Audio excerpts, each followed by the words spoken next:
নিজের সৌন্দর্যকে ধরে রাখার জন্য আজ আমি তৈরি করব প্রাকৃতিক গোট মিল্ক সোপ। তার জন্য আমার খামারে তুষার শুভ্র ছাগলের থেকে দুধ সংগ্রহ করে নিব খুব যত্ন সহকারে। তারপর বাগানের নারকেল থেকে আলাদা করে নিব জল আর নারকেলের শাঁস। এবার শাঁসগুলো থেকে এর উপরে কালো আস্তরণকে পরিষ্কার করে নিতে হবে।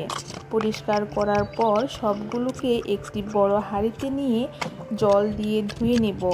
এ পর্যায়ে অন্য একটি পাত্রে শাঁসগুলোকে নিয়ে আমার নিজের তৈরি করা হাতুড়ি দিয়ে ছোট ছোট গুঁড়া করে নেব।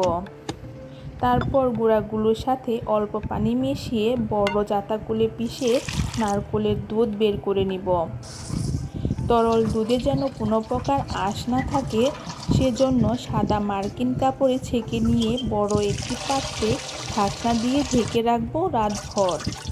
সকালে উঠে দেখব তরল দুধগুলো জমাট বেঁধে মোমের মতো পদার্থে পরিণত হয়ে গেছে।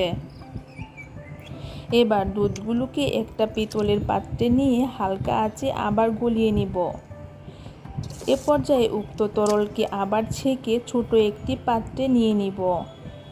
এবার সাবানের মেইন আকর্ষণ নিয়ে কাজ করব। এর জন্য কয়েকটি রেশম পোকার গুটি নিয়ে তা থেকে পোকাগুলোকে খুব সাবধানে আলাদা করে নিব আর গুটিগুলোকে একটি পাত্রে ভালোভাবে ফুটিয়ে নিব।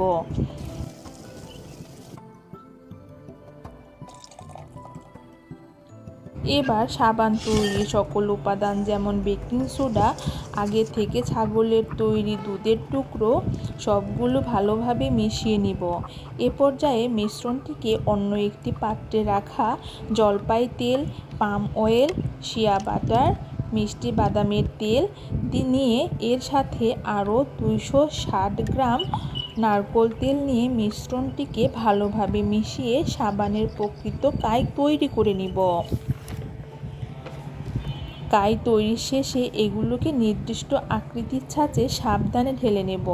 সাবানগুলো যাতে ভালোভাবে শেপে তৈরি হয় এজন্য 12 ঘন্টার মতো অপেক্ষা করতে হবে।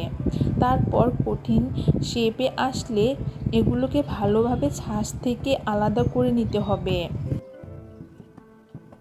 সাবানের কনসিস্টেন্সি বাড়ানোর জন্য এগুলোকে রাতভর রেখে দিব।